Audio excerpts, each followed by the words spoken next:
Good. Yes. Well, thanks, Vajrapriya. Lovely to meet you, Naraja D, as well. And really nice to see so many of you here. I had it in my notes to say that.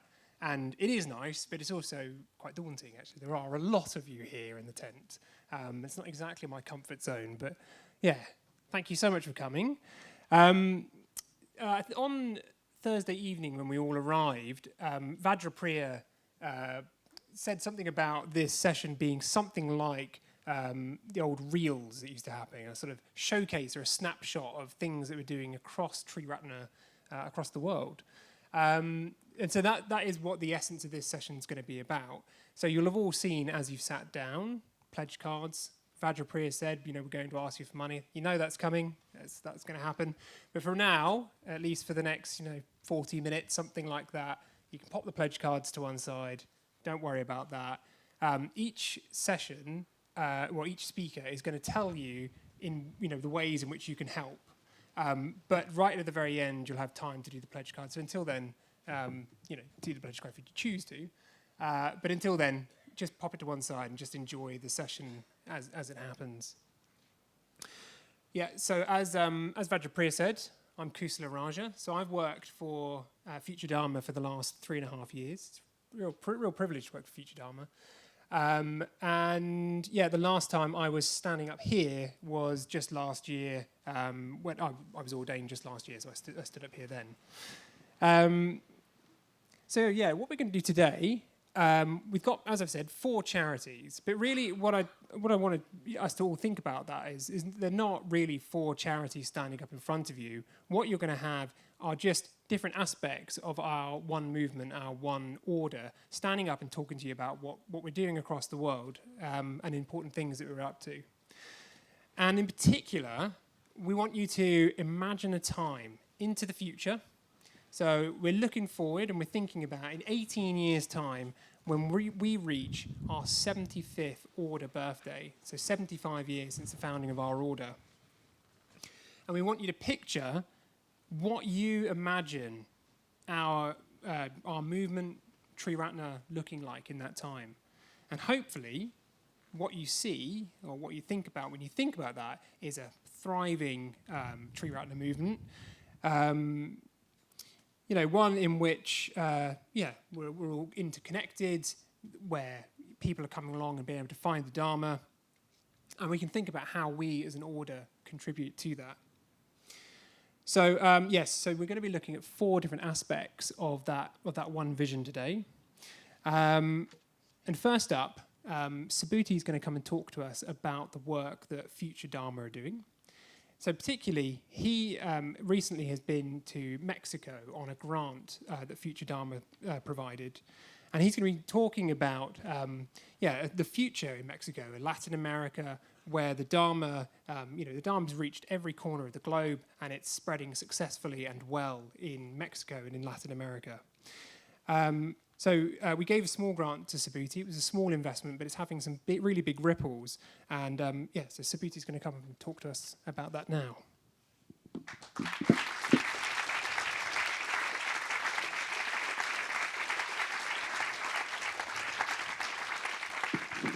Am I required to use this? Oh, no, you can use the one in front of you. Don't like these things.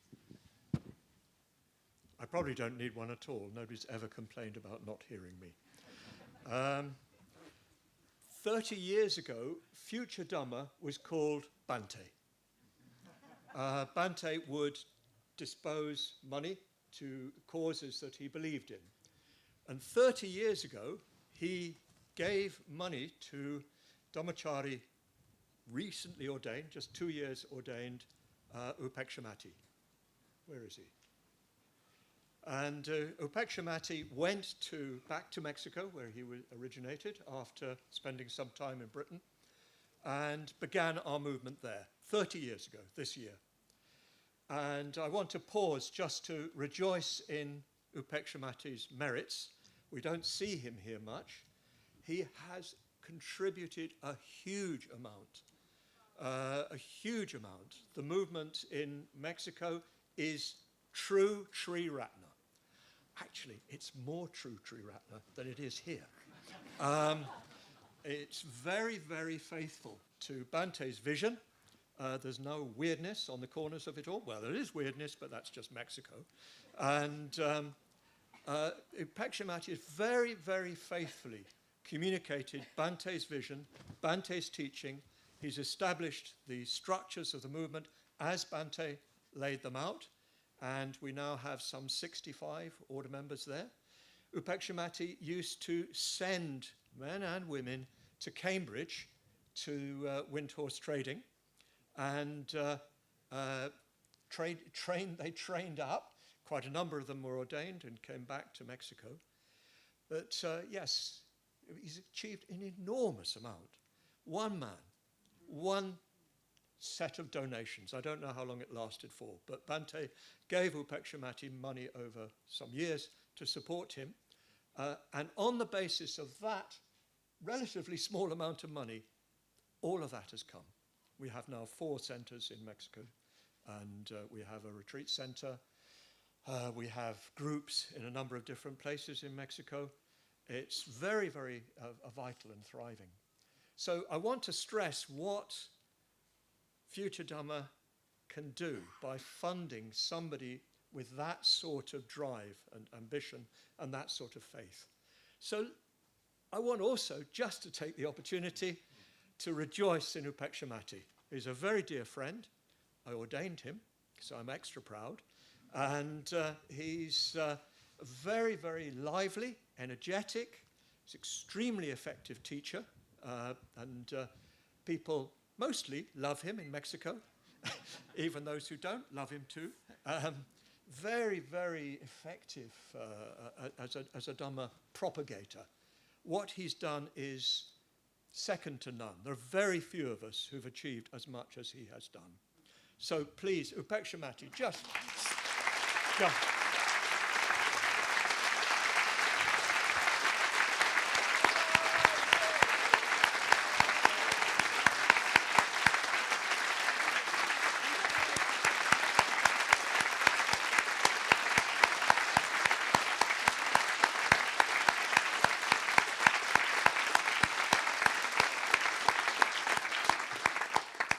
I was just looking, for instance, Sangadara is filming. It's Upekshimati's fault. And there are many others who come through in that way. So this really illustrates what a single individual can do who's well-trained and very highly motivated. Manju Priya has gone to Brazil and is with some backing and is gradually getting the movement going there. We've got other order members in Latin America. There's FutureDharma in Argentina. There's, of course, a number of Dhammacharinis in Venezuela. Very, very difficult circumstances. And, of course, in Venezuela, the economy has completely collapsed. Political conditions are extremely difficult. And a little bit of help from us through FutureDharma can make the Dharma grow. FutureDharma, a very effective Dhammacharini, and she's having to work, again, in Argentina, which has got an economy in a critical state. If we could support a few people like that through FutureDharma, what they can do, if they can do a quarter of what Upekshimati's done, the movement will just expand exponentially. And I think it's especially worth rejoicing in such pioneers, because we don't seem to be pioneering enough, frankly. And not many people getting up and going. So FutureDharma can enable those who have that go to go. And so many others will benefit from it. I meet pretty well everybody in Mexico connected with the order. I was on an national order weekend. And I give talks in all the different centers, and I see the effects of what Bante did, which was effectively what FutureDharma is doing in supporting Upekshimati. Not, of course, just financially. He took a keen interest in what Upekshimati was doing. And so please, please contribute to the growth of the movement in Latin America. Small sums can make a big difference in countries that have, where money goes further than it does here. So we're looking for about 8,000 to support new projects in Mexico. I personally think our best investment is in people going to new places. We've only got three cities where we're present. Mexico City itself, we have 2 centers there. A new one opened up last year. And we have one in Cuernavaca, which is south of Mexico City, and one in Toluca, which is to the west. But Guadalajara, which is the second biggest city in Mexico, could do with a center. It would easily respond to one. There are a number of other big cities in Mexico. So 1 or 2 individuals, even just going regularly, will make a big difference. But economic life in Mexico is not easy, and I'm sure it's even worse in many Latin American countries. They're not wealthy countries, and people struggle to keep their livelihood. People get very little holidays, very much like India, very limited holidays, and they don't have much spare money. So anything we can give to support order members doing outreach Dhamma work will be immediately change the life of people.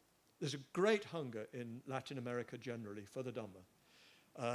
The Catholicism in Latin America, at least amongst more middle class people, is in decline. It's suffered, as the Catholic Church has all over the world, from its own follies, or worse than follies. And yet, as in again in many Catholic countries, people have not given up on the spiritual. So they still look to a spiritual dimension. It's a good thing about Catholicism. It breeds that sense. It also makes it difficult to pursue it.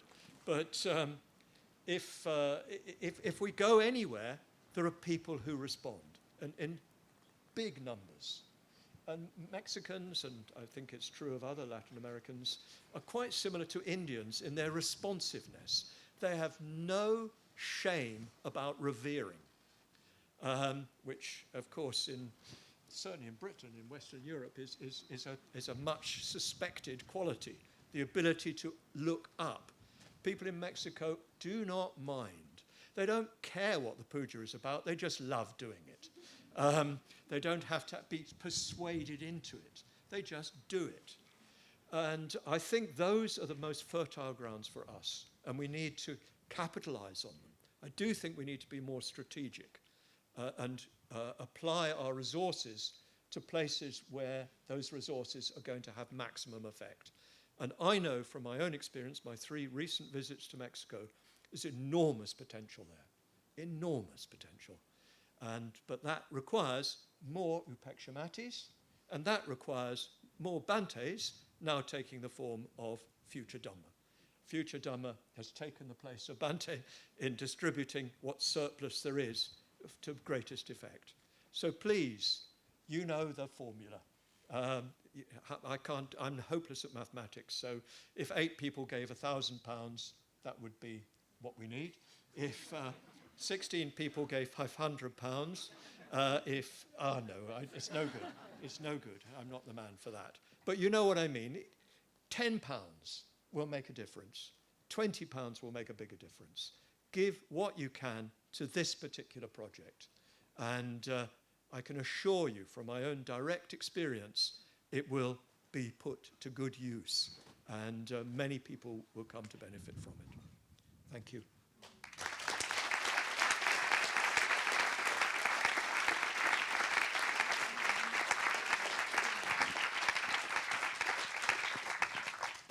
Yeah, that one? This one? This one. Hello. That one? Yeah, that one. That one. Okay. Great. Yeah, thanks, Subhuti. Yeah, thanks so much. Really amazing to hear about and to hear directly from Subhuti's first-hand experience. So next up, we're going to hear from Amaragita talking to us about Buddhafield. So Buddhafield is a project that many of you will be very fond of and very familiar with. It's been growing and evolving for about 30 years. And recently it's going through something of a kind of coming of age. And it's about to face probably one of its most significant projects ever. And that is in looking for a permanent base and a community and a resource centre. So again, with this idea that I was evoking at the beginning about looking into the future, our 75th order birthday, 18 years ahead, we want to be able to imagine a Buddhafield that's a thriving hub, a hub for people who can come from all walks of life to live and work and practice together. So Buddhafield has always been a gateway to the Dharma for people who are interested in the environment, or social issues, or land-based practice. And in many ways, it's probably our movement's biggest example or biggest opportunity for working in a team-based right livelihood. So it's a really important cause.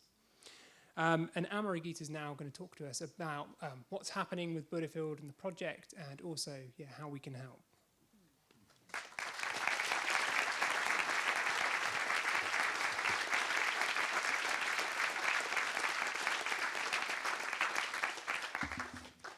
Hello. Lovely beings. Thank you for being willing to come and listen to us. I have to confess that to having a probably false view that I believe many order members regard Buddhafields as just hippies in a field to whom the Dharma is secondary to having fun. Naughty, naughty. And actually, I spent maybe the first and the second draft of writing this up trying to prove to you how we're not just hippies in a field. We're seriously honest. Look, I've got a computer. We've got all kinds of things trying to kind of impress upon you the seriousness of us. I could have mentioned the 60-page event management plan, and we have to agree with a local authority every time we run the festival for up to 4,000 people. That's serious business, Could have told you about the 1,000 volunteers that we train, that we give Dharma input to, that come every year to the festival. That is pretty serious business. I could tell you about all of these things, but I want to tell you a little bit about why I'm serious about Buddhafield. And, luckily that list of facts has gone in the bin. And I just want to say that I feel that at the moment we are suffering from a real epidemic of alienation, isolation, polarization, and definitely climate anxiety. And I know I worked with young people over 12 years in a charity for really challenging young people from very, very challenging backgrounds. And I know that people I talk to these days are saying that the situation now for young people, the amount of anxiety, the kind of disturbance and dislocation, the kind of gangs, all those kinds of things that are happening is actually worse now than it was sort of 20 years ago when I was working in the field. So there's definitely a need for somewhere that people can go where they don't have to have a idea of being on a spiritual path or of something that they're wanting. There is a need for what I consider Buddhafield to be is like this extraordinary mandala with all these different gateways. And through that gateways come all different people. They come because they want to cater in a festival. They come because they're poets, or they come because they want to volunteer. There's so many different kinds of people come. And when they come into that mandala, when they come into this field, they get perfumed with, there's something different here. What's going on? This doesn't feel like a normal festival. There's something different here. What is it? And often they find their way into our Dharma parlor, they find their way into a puja, they find their way into all kinds of different things that is going on. And as a result of not having to be the kind of person that would think about even going into an urban centre, a lot of people, particularly in recovery, come to our festival because it's alcohol and drug free.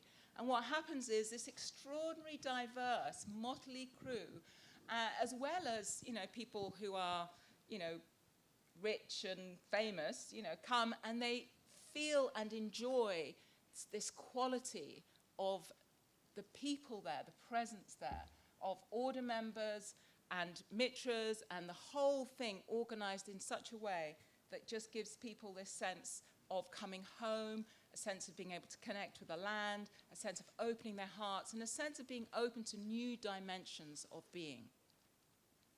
And I feel that there is this kind of intersection between the people that really love to camp. Not everybody loves to camp, but some people love to camp and love to be in nature and want to preserve nature. People who are interested in social justice, people who are interested in Buddhism. There's this lovely sort of set of mandalas that we appeal to. And I feel proud that we have something to say and something that we can offer to those kinds of people who can come in and feel welcomed and feel like Buddhism is for them, and they get curious about it. So I believe that our festivals, retreats, and cafe provide a wonderful antidote to this epidemic of alienation, isolation, and polarization, and climate anxiety. And that we've built this sense up over a lot of years. And the problem is that we've been very, very successful. It's not really a problem. But the problem with it is we feel that we could do so much more. And at the moment, we are nomadic, which means that we only operate for half the year. So just imagine if your centre, or your retreat centre, Padmaloka, Tiratanaloka, Cambridge Buddhist Centre, could only open half the year. You had a great, you had talks, you had mitra study, and then for half the year, everything just shut down, packed it all away, put away all your cushions, everyone just disappeared. What would happen? What would happen to that sense of momentum? What would happen to that sense of building something up? Every year, you kind of have to, in a certain sense, start from scratch again. You have to get out the cushions and say, what are we doing again? And let's do this. And, and then the next year, you have built something up, and then bang, again. So what we're really wanting to do is to feed so much of what we've been doing in a way that can generate more momentum. So our vision is to have our own festival site and a community, and to build a year-round resource centre which continues. And people keep having that sense. When they come to our events, festivals, retreats, and the cafe, people have a sense of place, where they are, they get connected with the land, they have a sense of purpose because we have to work so hard to make it all happen. So loads of people come and be part of our teams and feel they're doing something purposeful.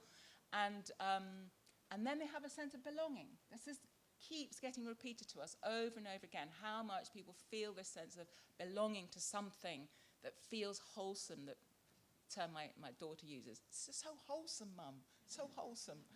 It feels wholesome. It feels like somewhere they can grow, somewhere they can be.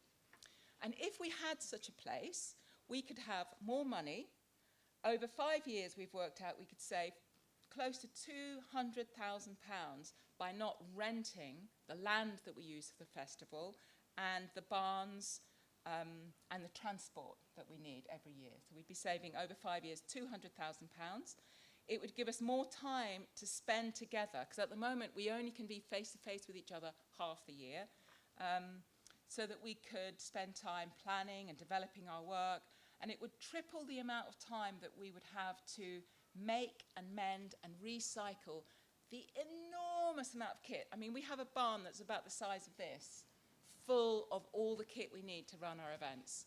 So to be able to really tend to it all year round would make a huge difference. And it would mean that we would also be stewarding much more land. So we have this sense that we have small pieces of land, but what we'd want is a big piece of land, which will be about 80 to 100 acres. And it would be stewarded with careful consideration given to rewilding, permaculture, and tree planting. But perhaps the greatest impact would be for people who have asked for ordination. So currently we have 27 people who've asked for ordination. And they would have the potential to see and be face to face much more often with the people in their community, the people in their Sangha. So I'd particularly like to say there's this lovely young man called Ember, who I met last September in a talk that Lokeshwar was giving at our Green Earth Awakening camp. It was a beautiful talk, which I've really held in my heart, and it was something about the golden goddess of the forest. I can't remember anything else about it, but just being touched by that beautiful image. And he made us turn into pairs, and this guy Ember was just sitting next to me, so we had a chat. And he was just saying how this was the first time he'd done anything with Buddhafield, and how at home he felt, how he felt like his life, all the things that were important to him, like the environment and the land and these different things, seemed to be coming together there. So I talked to him for a while, and I said, why don't you come to our team gathering that we have in October? So he did. He came to our team gathering. He loved it. And then we were able to offer him to come on our 3.5-month program called the Aniruddha program, where about 10 people work, live, study, and support us for 3.5 months continually. And so he jumped in and did that. And he's been doing that all this year. And I just saw him at the festival, and he's now on the animism retreat that's happening. Ratna Deva's leading the animism retreat on our land in Frog Mill, and he just came, he just saw me, and he's just like, I'm just completely in love, and I just want to stay here, and I just want to keep doing what you're doing. I just love it, and I want to become a mitra, and where do I sign up, and all of that. And he said, but you know what? At the end of September, I'm just going to have to go back to my parents' house. I just want to jump in and lead a full Dharma life. And I don't know, I'm going to have to make some money over the winter and try to cobble together something before I actually be able to join you again the following season. So once we have base, we'll just be able to say, yeah, come and volunteer, come and work in our kit store, come and be part of what we're doing. That just wouldn't be a problem. So hopefully, as a result of us actually reaching our target of 1.8 million, we will be able to buy the right piece of land and buildings, and we have reached 75% of that already. So over the last 2 or 3 years, we've actually reached 75% of that, people giving us money. We've become a community benefit society, so we're able to sell shares, and we raised £100,000, people just buying shares last year. So we're now on our final push for 500,000. Only 500,000, just 25%. We've got a great property search team, and they've looked at 30 properties, of which 3 were serious contenders, but the search continues. They weren't quite right for different reasons. So 500 people, if 500 people could commit to giving or raising £1,000, that would be us done. We're really, really grateful to everyone who's already given. I know many of you in this room have already given, and we're really, really grateful for that. And what would we be celebrating then in 18 years' time? If we had this new place, what would it begin to look like? What's the vision? What would it be? So this is just a few words. The new base is a thriving hub with a steady stream of visitors who come for diverse reasons, but leave with a lasting sense of place, purpose, and belonging. We are a resource to the local community in which our 100 acres is based. We host land-based educational activities connecting people with the elements. Our organic food growing scheme feeds the community and our events. We have a forest garden, and there are nooks and groves available to meditate in among the 2,000 trees we will have planted. People particularly love to meditate in our living willow shrine room. People coming to our festival delight in seeing how it's evolving, particularly the zero waste and renewable power generation. Some have been inspired to run similar festivals locally and internationally. Many people visit us for the weekend gatherings that we have to mark Buddhist and pagan calendar with creative rituals. And there are yearly reunions for the participants of our Young Dharma Leaders Program, or Aniruddha's program. These events are opportunities for cross-pollination where projects are taken on to bring Dharmic principles and practices into community cohesion and environmental sustainability. The thriving intergenerational community is able to host individuals and groups wanting to learn what it takes to set up such a community based on values and clear guidance around how people join and leave and are supported to work through conflict.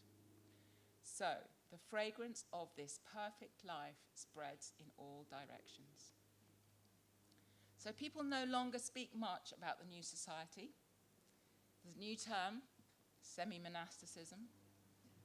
I don't know if it could be applied to our village that we're envisioning, but it's certainly a place that will be available to help embed Buddhist values and Bhante's vision more firmly into the soil of this land.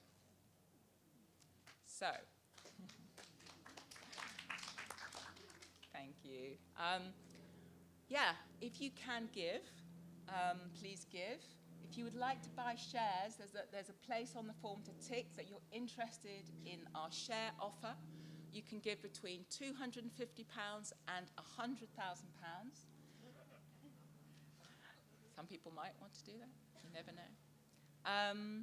And yeah, we really, really look forward to welcoming you to our new base, where hopefully there will be plenty of inspiration and love available, as well as some chai.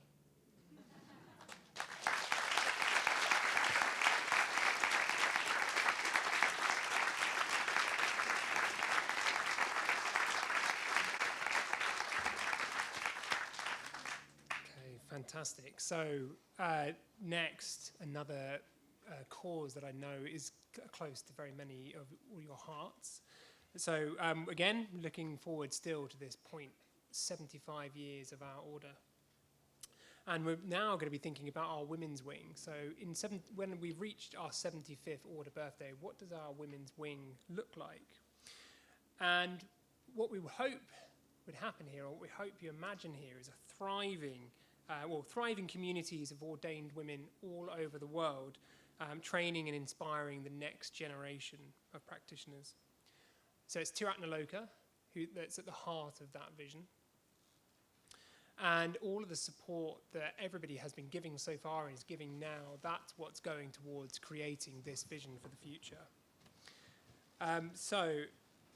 We want to imagine a future in which Triratnaloka is this term semi-monastic hub where women live and train and serve the wider world. So Vajratara is now going to come talk to us about how we can help make that vision a reality.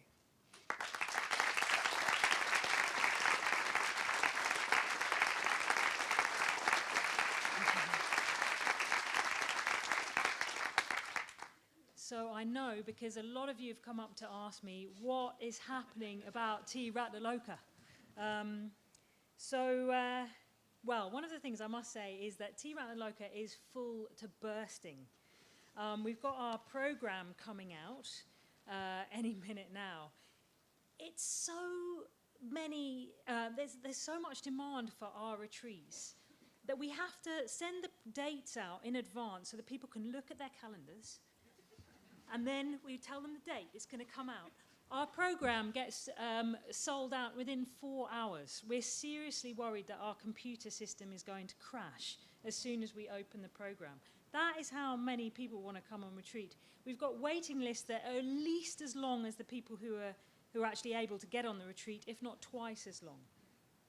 So we're full to bursting. We've got a community that's also thriving. It's a community of joy and happiness and deep, deep dives into the Dharma in a collective context. It's wonderful. There's all these people. We've just started saying kind of yes to things. So Gauravavati wants to volunteer. Yes, come sleep in a slightly decaying hut in the garden with no bathroom. I'm sure the door will still hang on by the end of your stay here. We don't really have enough room for you, but we love you and we want you to come. And that's happened in Pajana. All these volunteers who've come, and also the community and people wanting to join us in our community. So we're full to bursting. We're ripe with a ripe golden fruit. It's starting to sort of dribble at the edges. And we're desperate to find a property to fit us. And we have made an offer. So a lot of you have known we've made an offer on a really exciting property which really suits all of our needs. And this has been made possible by fundraising to nearly, just a little shave off, which I'm hoping, we can help with a little bit, but it's nice to have a neat number of £2 million. So we've almost raised £2 million to make an offer. And we've got £1 million in Dharma loans to enable us to make this offer. So we've made an offer. It's in very intensive negotiations, as some of you who are right at the heart of this know. Every day we've been waiting. Every day we've been looking at our emails and WhatsApp just to see what's happening. But I've got a lot of faith in this, and if it's not this property, it'll be another property. It will happen because it must happen. It can't stay like this any longer. It must happen. And I think something tremendously exciting is happening. It's almost like even the sort of whisper of this new, actually not really a whisper, is it? If you haven't heard about it by now, geez, where have you been? But the whisper, the subtle whisper of Tiratanaloka Unlimited has unlimited something much, much more than money. It's sort of let loose a kind of intensity of Dharma practice. And what it reminds me of is like the Sutra of Golden Light and that drum, the drum, the central image of the Sutra of Golden Light. And it's starting to resonate with intensity. And the drum beat is coming steadier, it's coming louder. And in a way, what the drum beat is, it's the meeting of an individual, the aspiration, the spiritual aspirations or the dharmic aspirations of the individual and the collective context of deep Dharma practice by the community at Tiratanaloka, who are extremely inspired and who, I just got to say it, we just love Bhante. We love Bhante's translation of the Dharma. We love the Dharma, and it shows. We enjoy our lives. We enjoy intensive Dharma practice. We're walking the talk. We're living the life. I've got to say, I've never seen a human being work so hard as Karen Adi and remain, don't look at me because I can't bear it, and remain in such consistently positive mental states. And when Karen Adi says, sweetie, I'm not feeling very inspired at the moment, she says, I think I just need some time to listen to a Dharma talk. Can you suggest a good Dharma talk? What is a good Bhante talk or Subhuti? Or, this is the spirit at Triratna. So we need your help. We're nearly there. We're nearly there. But we've got this 1 million Dharma loans, which is great. We are ripe for moving. We've made an offer. I'm really hoping that it will go through. You never know until you get the keys. But we need your help to ensure an unlimited future. So we will need some more funds. I know I'd love to stop. I love asking for money, but I'd like to ask for something else other than Tiratanaloka at some point.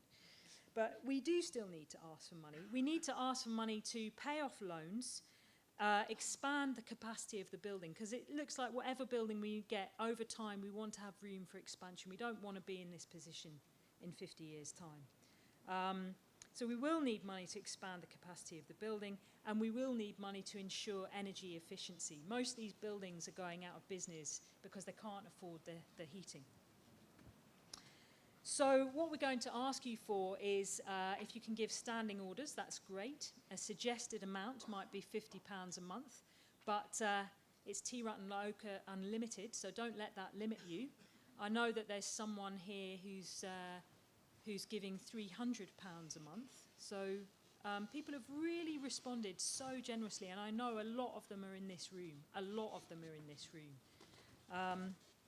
So yes, we need standing orders just to give us that kind of regular income that we can pay off our loans with, and also legacy. So I know that some of you knew and loved very, very much Vajratara. Vajratara was a kind of elder in our community. She actually came up with the name Tiratanaloka Unlimited, which it's significant that we asked her, and it's significant that she was a total genius and came up with the best catchline ever, you know. So Vajratara loved us, loved our community, loved the work that we were doing. She supported many retreats that we led. She gave us advice. She also just gave us a kind of beneficent blessing of her lovely smile with those two little dimples. And she was kind of elder to us, really working with women training for ordination. And when she died, she continued to be an elder to us. She continued that blessing. She continued that rather lovely, sort of slightly naughty smile that she gave by leaving us a legacy. So her generosity, her capacity of blessings supports the next generation. And I think a lot of us could do the same. Change our will if you've made one, or make a will. Definitely make a will if you haven't already made one. And think about us in your will to support the next generation of women. We're talking about the 75th anniversary in 18 years' time. In a way, what I imagine for Tiratanaloka is something that's already starting to happen, but to ripen. So we will become, as we are starting to really be, central to the women's order worldwide. We've got this apprenticeship scheme where we want to invite women not only from the UK and Europe, but from all over the world to come and train with us in this deeply inspired context. There will be an increase in ordinations. We could double the amount of ordinations that happen every year, women's ordinations, by 18 years' time. I don't think that's reasonable to expect. But it's not just about numbers, it's also about depth. It's also about women having access to what we provide, which is undefinable. You know, it's not something you can pin down. It's an atmosphere, it's a joy. It's a depth of Dharma practice, and it's loving the Dharma life. So we will become a hub, and we will become a sort of central point of that drumbeat as it gets louder and more consistent, and as the kind of golden light of that golden drum spreads out throughout the world, offering women a real opportunity. So one of my favourite... Sometimes you get a text and you don't really understand why there's a particular line of it is your favourite line. It doesn't seem particularly obvious at the time, but my favourite line in the Bodhicharyavatara is, "May the monasteries be well appointed, humming with recitation and study." And there's something about that that's always deeply inspired me, long before I ever moved to Tiratanaloka. The idea that you'd have a well-appointed centre of spiritual community, of Dharma community, being well appointed, being well resourced, and humming, literally vibrating with recitation, prayer, study, meditation, all the things that help transform our minds and our consciousnesses. And I really think that Tiratanaloka not only could be that, but actually will be that. We're ripe and we're ready, and we just need a little bit more help from you. So thank you.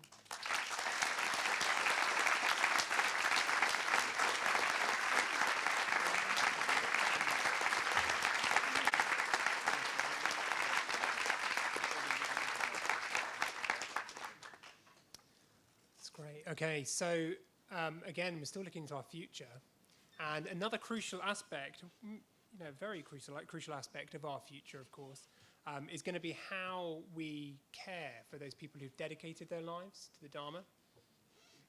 And how we care for those people who've dedicated their lives to the Dharma, however they've chosen to live their lives.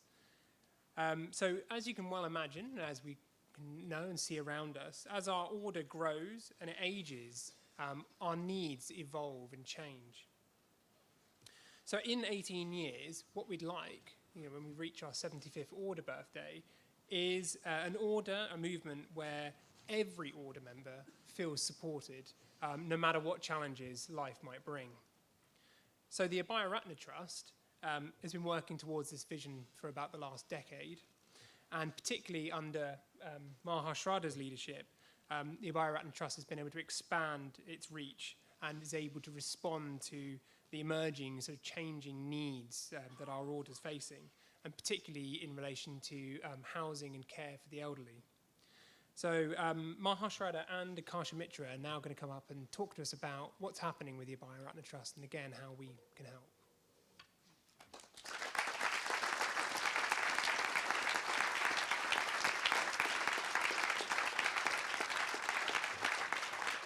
Right. One of us has to shorten or one of us has to stand on the stool. I'll go like that. Swap round. Huh? Go on. Yeah, I know. There's another microphone. You talk, I'll sort this mic out. Okay.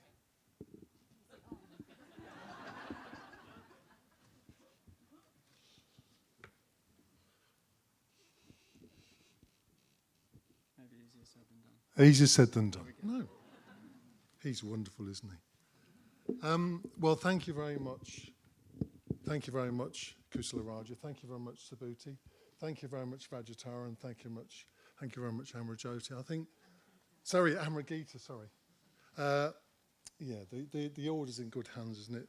So I just want to say a very few broad brush strokes about the Abhayaratna Trust and our work. Hopefully many of you are familiar with it, so you can just go to sleep if you want. But I will say that what I'm going to say anyway. And then Akasha Mitra is going to come in and say something specific. So for those of you who don't know, and I'm going to put myself on a timer now, the Charity Commission statement of the Abhayaratna Trust is as follows: to relieve financial hardship among members of the Triratna Buddhist order, particularly in the face of sickness, old age or disability. In human terms, that means the Abhayaratna Trust facilitates the flow of generosity within the order to where it is most needed. Distribution of wealth and other things is what we're about. And as an integral part of Triratna, the Abhayaratna Trust offers support to order members in the form of grants or appeals. And I tell you now that support which you provide, because the Abhayaratna Trust is completely reliant upon donations, is often critical and life-changing. I can tell you that now for the recipient. But the work of the Trust extends beyond grants and appeals. We have been and are working as well strategically. We are identifying issues which are in the remit of the Trust, but we think are going to impact the order in the present and the future. And we want, as long as it's within the remit of the Trust, we want to try and do something about that on behalf of the order, because we love, in the Abhayaratna Trust, we love the order. We want to see it thrive. It's dramatically changed our lives, and it's dramatically helping people to change their lives through Dharma practice. The obvious and very familiar area of strategic importance to the order, as already mentioned, and that is the fact that we age, and more of us are aging. And that has consequences. So the response of the Abhayaratna Trust has been what's called local care networks. I'm not going to say anything more about it, because I'm going to encourage you to look and find out more about what that means by going to our annual review, 2023 annual review, designed by our very own Sanghadhara, and it tells you there about what local care networks are about. They're local care networks. They're getting Sanghas organised and developing explicit and cultures of care in the Sangha. So there are other projects which we work on, but I haven't got time to say anything more, because that's 3 minutes, and I'm going to hand over to Akasha Mitra now to say something about the specifics of what we get up to. Thank you, Mahashrada. Hello, everyone. Thank you, Tech. So shortly after I became a trustee of Abhayaratna Trust, Mahasrada asked me to make a short video to promote local care networks. I did actually say it better than that in the video. And I chose to speak about my friend Vidya Jyoti, who's no longer with us. Just wondering, is anyone here today a friend of hers or remember her? Well, you could say yes very loudly. Yes. In fact, in the spirit of her, you could even say yes, darling. Yeah. I spoke about my friendship with her. I got to know her when I first came along to the London Buddhist Centre. I was a young man at the time. I was in my early 30s. She was in her late 60s at the time, and it was a very, very unlikely friendship. And she was a very wonderful and very unusual woman. For those of us that know her, knew that. And a friendship blossomed very quickly. I was a neighbour that lived in the same tower block as her near the London Buddhist Centre. And friendship blossomed very quickly. That friendship became a lot better after she stopped trying to find me a girlfriend. But that's a separate story. But I was changed by that friendship, and I was particularly changed when she became ill and then she died. I've never, ever, before or since, seen such an outpouring of love towards her, towards any human being, actually. It was just, took my breath away. Everything that she needed was taken care of. She was supported emotionally, she was supported practically through her illness and through her death. I'd never seen anything like it. At the time, I was working for Tower Hamlets, working with older people. That was my job. And I know that all the older people that I worked with would absolutely dream of the kind of care that she received from the order. And it was a vision of what humans could be at their best.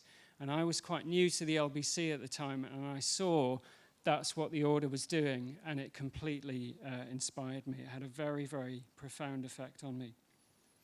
What I didn't know, and I've only just come to know since becoming a trustee of the Abhayaratna Trust, was that Vidya Jyoti left a legacy to the Abhayaratna Trust. In fact, she was the first person to do that. So her generosity had an effect on me, but it continued to have an effect on the order years and years and years after she'd gone, among people who were very much in need, people that were in financial hardship, people that were facing illness. And many of those people she would never meet. I'll just give an example of the kind of thing that we are fundraising for. So at the moment, we're just about to launch an appeal for somebody who has a serious cancer diagnosis and is unable to work and is in financial difficulties. So we're raising money for that person so that they can concentrate on what's important with the remaining time that they have. Imagine being in that situation. What you want is to be able to concentrate on your friendships, on your treatment, on your practice, and not have to worry about all the difficulties that you have. And we're trying to make it possible for that person to be in that situation. And today, what we're appealing to you for is for you as order members to help with that process. And we're asking for donations, ideally monthly direct debits. We're asking you to consider a monthly amount of £15 a month to the Abhayaratna Trust. £15 a month doesn't get very much these days. It doesn't buy very much. But if you give that to the Trust, we can help people when they're really at their most needy. Or you could do what Vidya Jyoti did, which is leave us a legacy. And that will affect the order and individual order members within it long into the future. So please think about doing that. Thanks very much.